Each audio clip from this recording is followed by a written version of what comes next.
Hello बच्चों, class ninth math NCERT book का chapter 1 है। एक्सरसाइज कर रहे हैं हम 1.3 और उसका क्वेश्चन नंबर 6 करेंगे। Look at the several example of rational numbers in the form of p upon q where p and q are integers of no common factors other than 1 and having terminating decimal representation expansions. Can you guess what property q must be satisfied? अब यहाँ पर क्या बोल रहे हैं बच्चों, इस question में कह रहे हैं कि कुछ ऐसे सेवरल एग्जांपल्स बताओ, कुछ ऐसे एग्जांपल्स बताओ जो रेशनल नंबर के हों, जिन्हें पी अपॉन क्यू की फॉर्म में लिखा जा सकता हो, लेकिन क्यू जो है वो जीरो नहीं होना चाहिए। ठीक है, where p and q are integers, integers भी होने चाहिए पी और क्यू, और उनकी कोई फैक्टर नहीं होने चाहिए वन के अलावा। ठीक है, other than one. Having terminating decimal expansion होना चाहिए। ठीक है, तो can you guess what property q must satisfy? क्या आप बता सकते हैं कि क्यू किस प्रॉपर्टी को सेटिस्फाई कर रहा है या किस प्रॉपर्टी को शो कर रहा है? ठीक है, तो इस क्वेश्चन को किस तरह से करेंगे बच्चों, सिर्फ हमें इसमें एग्जाम्पल्स देने हैं। ठीक है, यहाँ पर हमें कुछ एग्जाम्पल ऐसे देने हैं, जैसे मैं लिख देती हूँ 2/5। अगर 2/5 मेरे पास एग्जाम्पल है, अगर मैं आपको रफ में यहाँ पर 2/5 को डिवाइड करके दिखाऊँ, तो 2 को मैं अंदर रखूँगी और 5 से इसको डिवाइड करूँगी। ठीक है, तो यहाँ पर क्या जाएगा, पहले डेसिमल लगेगा। ठीक है ना, डेसिमल लगाएंगे और यहाँ पर ज़ीरो लगाएंगे, तो यहाँ आ जाएगा 5 4 ज़ा 20। ठीक है, यहाँ पर यह आ जाएगा 0.4, तो इसका आंसर क्या आ जाएगा 0.4। ठीक है, डेसिमल एक्सपेंशन आ गया और टर्मिनेटिंग भी आ गया। अगला एग्जाम्पल मैं ले लेती हूँ यहाँ पर 11/4। ठीक है, इसको अगर 11 को आप डिवाइड करोगे 4 से, तो क्या आएगा 4 2 ज़ा 8, 4 3 ज़ा 12, तो बड़ा हो जाएगा 2 ज़ा पे जाएगा, 4 2 ज़ा 8। ठीक है, यहाँ बचा 3 और फिर यहाँ पर लगा दूँगी, ज़ीरो लगाएंगे, पॉइंट लगाएंगे और फिर यहाँ ज़ीरो लगाएंगे। ठीक है, 4 7 ज़ा 28, फिर यहाँ बचेगा 2 और फिर से ज़ीरो लगाएंगे यहाँ पर और 5 ज़ा पर जाएगा, 4 5 ज़ा 20। ठीक है, तो यहाँ पर मेरे पास आ गया 2.75। ये भी हमारा टर्मिनेटिंग डेसिमल एक्सपेंशन है। अगला नंबर हम ले लेते हैं बच्चों, आप ले सकते हो 9/10 ले सकते हो। ठीक है, 9/10 को हम डिवाइड करके देखते हैं, तो यहाँ पर मैं 9 लिखती हूँ और इसको 10 से डिवाइड करती हूँ। पहले ही डेसिमल लगाना पड़ेगा हमें 0 पॉइंट। ठीक है, और यहाँ ज़ीरो लगाएंगे तो यहाँ आ जाएगा 9, 90 आ गया। ठीक है, अब मेरे पास ये भी टर्मिनेटिंग डेसिमल एक्सपेंशन हो गया। अब यहाँ पर हमारे पास क्या कॉमन चीज़ है, इन्होंने बोला है कि जो भी डेसिमल एक्सपेंशन है उसमें कॉमन फैक्टर होना चाहिए अदर देन 1। ठीक है, यही बोला है ना। अब हमारे इंटीजर्स ये सारे थे, ये भी मेरा टर्मिनेटिंग है, ये भी मेरा टर्मिनेटिंग डेसिमल एक्सपेंशन है और ये भी मेरा टर्मिनेटिंग डेसिमल एक्सपेंशन है। लेकिन जब मैं इसे डिवाइड करने बैठती हूँ तो 5 से ही डिवाइड होता है, यहाँ पर 4 से होता है, यहाँ पर 10 से होता है। ठीक है, तो हमारे फैक्टर अगर मैं यहाँ पर बनाना चाहूँ, 5 के फैक्टर क्या बन सकता है, 5 1 ज़ा 5। ठीक है, ये 5 का फैक्टर होगा। ठीक है, और यहाँ पर 4 का क्या होगा, 4 का फैक्टर क्या होगा, 2 × 2 होगा, 4 हो जाएगा। और यहाँ पर क्या होगा, 10 को कैसे लिख सकती हूँ मैं, 5 × 2। ठीक है, तो ये हमारा 10 हो जाएगा। ओके, ये गलत हो गया, 5 × 2 = 10, इस तरह से लिख सकती हूँ। अब यहाँ पर हमारे पास क्या है, यहाँ पर भी 2 है, यहाँ पर भी 2 है, यहाँ पर भी 2 है, और यहाँ पर 5 है, यहाँ पर 5 है। ठीक है, अगर मैं इसी नंबर को, मान लीजिए मैंने 11 को 100 से डिवाइड किया है, एक और ले लेते हैं हम एग्जांपल, तो यहाँ पे करके दिखा देती हूँ मैं आपको। 11 अंदर रखूँगी, 100 को बाहर रखूँगी, पहले ज़ीरो लगानी पड़ेगी, फिर यहाँ पर ज़ीरो लगा देंगे तो पहले 1 पे ही जाएगा 100, फिर यहाँ बचेगा 10, एक ज़ीरो और लगा दूँगी, यहाँ पर क्या आ जाएगा 100 1 ज़ा 100। ठीक है, इस तरह से चला जाएगा, ये आ गया 0.11। इसके फैक्टर क्या होंगे बच्चों, 100 के आप क्या कर सकते हो, 5 × 5 5 ज़ा 25, 25 2 ज़ा 50 और 50 2 ज़ा 100, 100 के फैक्टर ये हो गए। ठीक है, मैं साथ साथ आपको बिल्कुल क्लियर समझा रही हूँ कि मैं किस तरह से कर रही हूँ, ये सिर्फ एग्जाम्पल है, आपको ये वाला पोर्शन करना है, मैं डिटेल में समझाने के लिए आपको बता रही हूँ किस तरह से मैंने फैक्टर करे हैं। तो हमारा कॉमन फैक्टर क्या हो गया बच्चों, जो भी मैंने यहाँ पर रेशनल नंबर लिए हैं उनमें कॉमन फैक्टर क्या है, 5 है, 2 है, 5 है, 5 है, 2 है, सब में 5 और 2 है। ठीक है ना, तो हमारा क्या फैक्टर हो जाएगा, कॉमन फैक्टर, जो भी हमारा डेसिमल एक्सपेंशन है, जो भी हमारा टर्मिनेटिंग डेसिमल एक्सपेंशन होगा उसमें 2 और 5 का फैक्टर होना ज़रूरी है। ठीक है, 2 और 5 होना ज़रूरी है, तो हमारा ये टर्मिनेटिंग डेसिमल एक्सपेंशन होगा। तो हम क्या लिख देंगे यहाँ पे, क्यू मस्ट हैव फैक्टर्स, कौन कौन से फैक्टर्स होंगे, आइदर 2 और 5, ठीक है, 2 और 5, ये 2 और 5 हो सकते हैं और इसकी पावर भी हो सकती है, और इट्स पावर, इट्स पावर, ठीक है, 2 और 5 हो सकता है और इसकी पावर हो सकती है, इट्स पावर, ठीक है। यहाँ पर जैसे 5 की पावर 2 हो गई, 2 की पावर 2 हो गई, ठीक है, तो 2 और 5 होंगे इसके कॉमन फैक्टर, और इसकी पावर भी हो सकती है, ठीक है, और दोनों भी हो सकते हैं, आगे समझ में, और बोथ, तो ये हमारा आंसर हो जाएगा। इस तरह से इस क्वेश्चन को सॉल्व करके दिखाना है आपको एग्जाम्पल के साथ, ठीक है, ये एग्जाम्पल्स आपको बताने हैं और क्वेश्चन को इस तरह से सॉल्व करके दिखाना है, बस इतना ही करना था इसमें, ठीक है। तो ये आपका हो गया क्वेश्चन नंबर 6। क्वेश्चन नंबर 7 है बच्चों, लिखा है, क्वेश्चन नंबर 7 है बच्चों, लिखा है, write 3 numbers whose decimal expansions are non terminating और नॉन रिकरिंग, ठीक है, नॉन टर्मिनेटिंग भी होना चाहिए और नॉन रिकरिंग भी होना चाहिए, ऐसे 3 नंबर्स के एग्जाम्पल हमें देने हैं, ठीक है। तो आप कोई भी एग्जाम्पल दे सकते हो, एग्जाम्पल मैं ले रही हूँ, जैसे मैं लिख सकती हूँ 0.10 100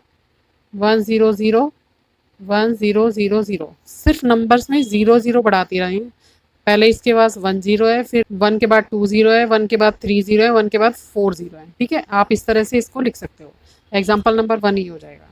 सेकेंड एग्जाम्पल आप कौन सा ले सकते हो, 0.200 200 2 0 0 0 और फिर 2 0 0 0 0 इस तरह से आप कोई भी नंबर ले सकते हो, उससे कोई मतलब नहीं है कि आपका नंबर गलत होगा या सही होगा, ये नॉन टर्मिनेटिंग या नॉन रिकरिंग नंबर होते हैं जिनका प्रॉपर सॉल्यूशन नहीं निकलता। थर्ड एग्जांपल आप ले सकते हो, जैसे 4.7, फिर 47, फिर 477, फिर 4777, 47777, इस तरह से, ठीक है, ये हमारे 3 एग्जाम्पल हो गए हैं, जो इस तरह से आप कोई भी एग्जाम्पल दे सकते हो जो कि नॉन टर्मिनेटिंग या नॉन रिकरिंग होगा, ठीक है, आपको बुक में भी बहुत सारे एग्जाम्पल मिल जाएंगे जो इससे रिलेटेड होंगे, ओके।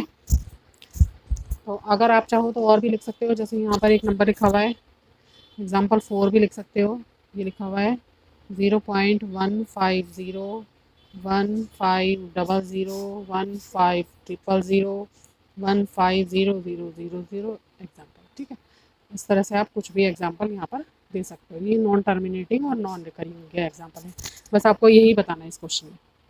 तो क्वेश्चन नंबर 8 करेंगे बच्चों, लिखा है, find 3 different irrational numbers between the rational numbers 5/7 and 9/11। तो इन दोनों नंबर्स के बीच में हमें इरेशनल नंबर फाइंड करने हैं, ठीक है। सबसे पहले हम लिखते हैं 5/7, और 5/7 को हमें क्या करना पड़ेगा बच्चों, डिवाइड करना पड़ेगा, ठीक है, डिवाइड करके इसका आंसर निकालते हैं कि इसका आंसर क्या आएगा। तो मैं लिख लेती हूँ यहाँ पर 5 लिखेंगे अंदर और इसे 7 से डिवाइड करेंगे, तो 5 छोटा है 7 बड़ा है, तो हमें 0 की ज़रूरत पड़ेगी, तो उसके पहले ही हमें डेसिमल लगाना पड़ेगा, ठीक है, क्वेश्चन स्टार्ट करने से पहले। तो मैंने यहाँ 0 लगा दी। अब 7 7 सा होता है 49, 49 पे चला जाएगा ये। अब यहाँ से 10 बना कर इसको 9 माइनस करेंगे तो 1 बचेगा, ठीक है, यहाँ बन गया 10, फिर से हमें 0 लेनी पड़ेगी, फिर जाएगा ये 7 1 सा 7 पे, ठीक है, 7 1 सा 7 पे जाएगा, यहाँ लिख दूँगी मैं 7। अब 10 में से 7 गए तो 3 बचेगा, फिर से 3 छोटा है 0 लगाएंगे, अब ये जाएगा 7 4 ज़ा 28, ठीक है, तो ये 4 ज़ा पे चला जाएगा, यहाँ लिखूँगी 28। अब यहाँ से कैरी करके 10 बनाएंगे, 10 में से 8 काटा तो 2 बचा, और यहाँ पर कुछ नहीं बचेगा तो यहाँ पे क्रॉस लगा देंगे, ठीक है। अब यहाँ पर फिर से बना लिया मैंने 20, 0 लगा दिया। अब यहाँ पर 2 ज़ा पर जाएगा, 7 2 ज़ा 14, ठीक है, तो यहाँ 14 लिख लूँगी। अब फिर से कैरी करेंगे और यहाँ 10 बनाएंगे, 10 में से 4 काटा 6, और यहाँ पर कुछ नहीं बचा, तो इसको फिर से 0 लगा के 60 बना लूँगी, और फिर ये जाएगा बच्चों 7 8 ज़ा 56, ठीक है, तो 7 के टेबल पर 8 पर जाएगा ये 56, और यहाँ लिखूँगी मैं 8, और उसको फिर से माइनस करेंगे, 10 में से 6 काटे तो यहाँ बचेगा 4, और यहाँ पर मैं यहाँ कुछ नहीं बचा तो यहाँ पे मैं फिर से 0 लगा लूँगी। ठीक है, 40 बन गया। अब ये जाएगा 7 5 35, तो यहाँ आ जाएगा 35 और यहाँ पर बच जाएगा 5। ठीक है, अब बच्चों जहाँ से हमने क्वेश्चन को स्टार्ट किया था 5 से ही स्टार्ट किया था और 5 पर ही हम पहुँच गए हैं। जब भी आपके पास ऐसा क्वेश्चन आए कि जहाँ से आपने स्टार्ट किया वहीं पे पहुँच जाओ उसी नंबर पर, तो उस क्वेश्चन को आगे सॉल्व नहीं करते, क्योंकि हमारे नंबर वापस वैसे ही रिपीट होते रहेंगे जैसे हमने ऊपर सॉल्व किया है। तो इसका आंसर क्या आ गया बच्चों? 0.714285 और यहाँ लगा देंगे बार।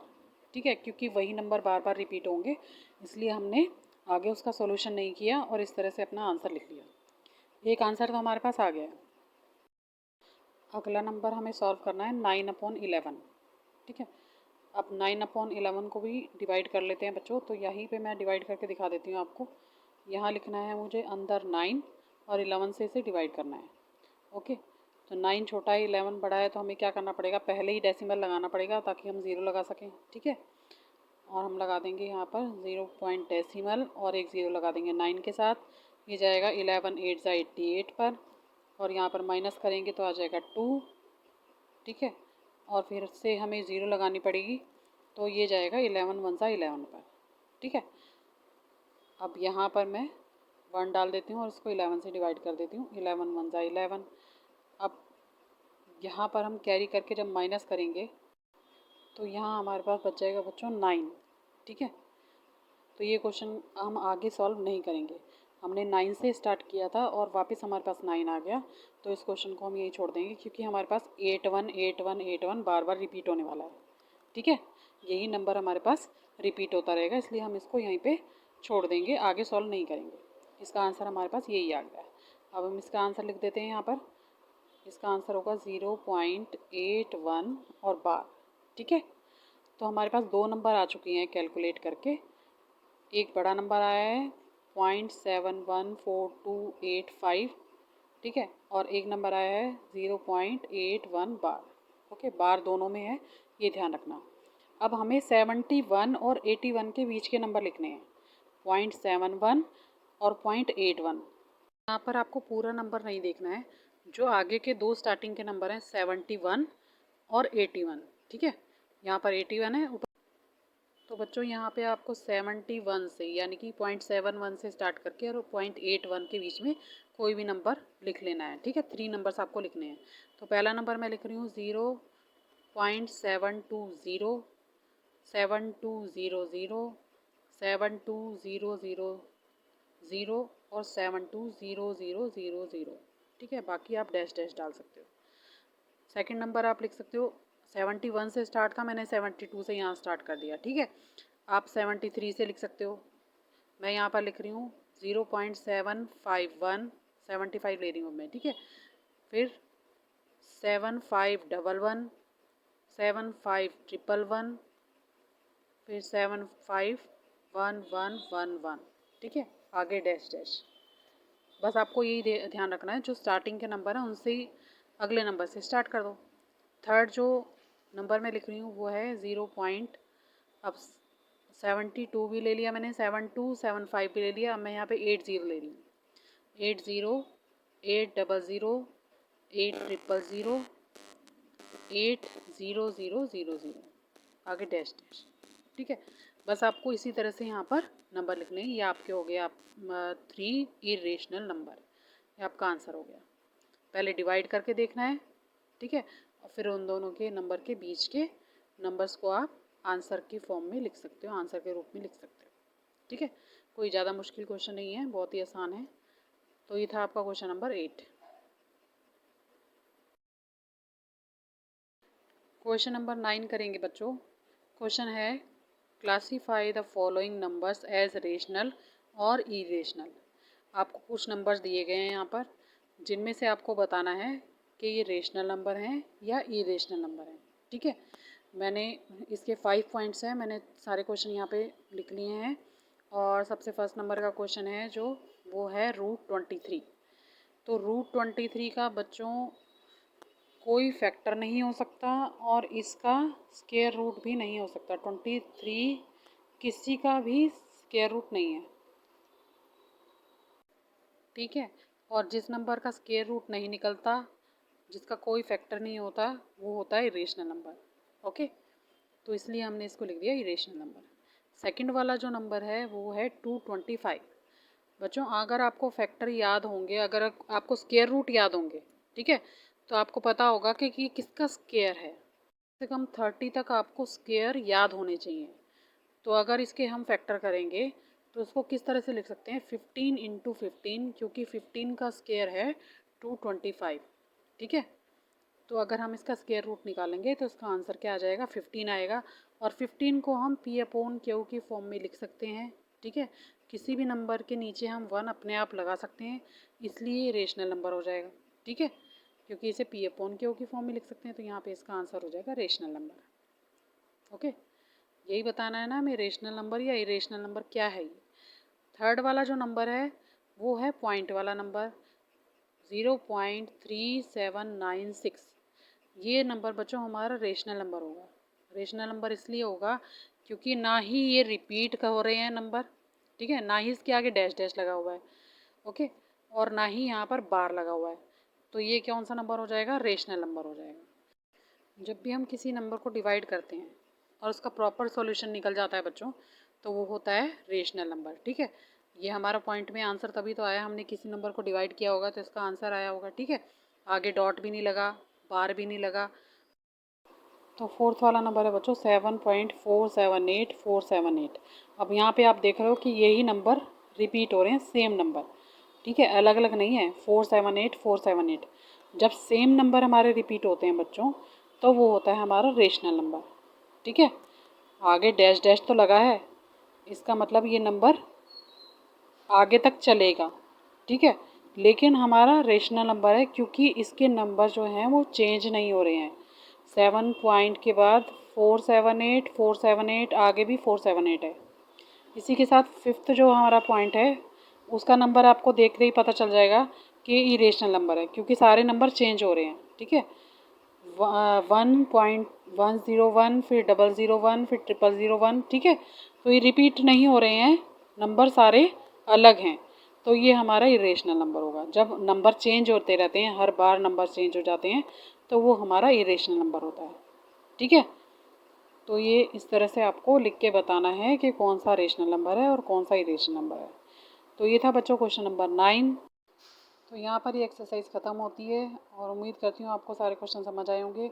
अगर बच्चों मेरा वीडियो अच्छा लगे तो प्लीज़ मेरे चैनल को लाइक करना, सब्सक्राइब करना। Thank you.